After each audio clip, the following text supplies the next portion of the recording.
Personally, from my experience living on the street for the last 30 years off and on, I've seen people come and go. Most people who do come to the street, most of them can help themselves and they can get off it. But there are specific people I'm targeting at the moment, and it's the mentally ill. They're just so lost in their they just don't know how to ask for help. You know what I mean? And they find it very difficult. You know, I mean, not only do they carry around a lot of problems, they also have that mental problem as well. You know what I mean? It makes it really hard for them. And the only thing society really does for them or help them, I suppose, is they don't give them a bed until they start cracking up, and then I'll give them a bed. You know what I mean? Yeah. Once a year they have mental health week. You know what I mean? Where they raise all this money, but it all goes into research. But it's not going to the people on the street who really need it. These guys need a place where they can go back at night and put their head down and have a meal where they can live their lives out in dignity, you know. As a society, that we have a responsibility for these people, okay? The government has abandoned these people. They've closed down all their facilities, okay, and left them on the streets and expect St Vincent's de Paul and the Salvation Army to pick them up. And, you know, and then Eagle Lodge. If you go up to Edward Eagle, right, most of them are mentally ill up there, you know what I mean? And it's good, you know, these people look after them because the government doesn't, that's for sure.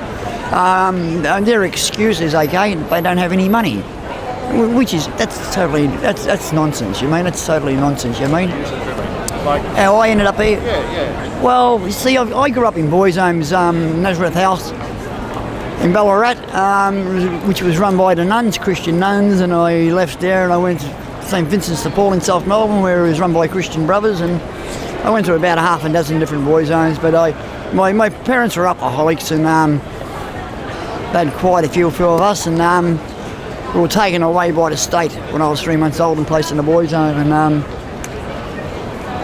with all my other brothers. But the thing was, right, that they split us all up.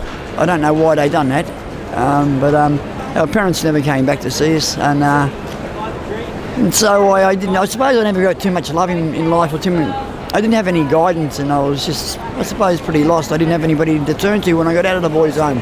I was so afraid, and because here I was, you know, most of my life had been locked away, been in the boys' homes, you know what I mean? So when you're stepping out in the big world, you know, it's very difficult to sort of settle in, you know what I mean? So yeah, you know, I didn't have anyone out there when I left the boys' home. I was on my own. Probably 15. I left there and I got a job at working at a brickyard for about 2 years, and then I needed to find where my brothers were, you know what I mean? Because not once did I forget about them when I was in the boys' home, you know what I mean?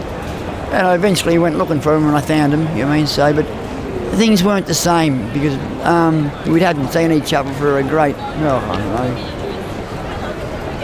know, 12 years.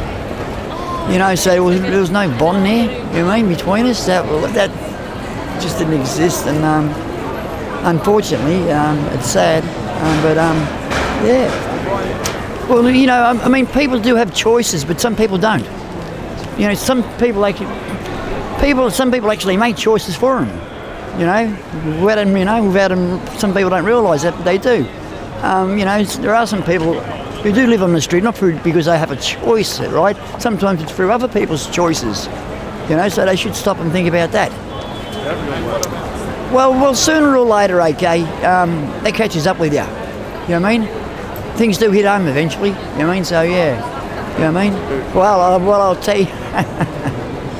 Well, I'll tell you what. If you ever end up on the street, okay, there's a good chance, okay. You know, either you become an alcoholic or an addict. It's not the place to live.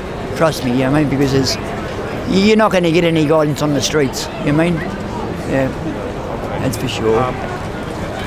I suppose knowing that there's a higher beam, you know, like there is, after we go, okay, you know, like we just left with a shell, now our spirit moves on, and knowing there's another place, okay, that we know we're not completely dead, you know what I mean?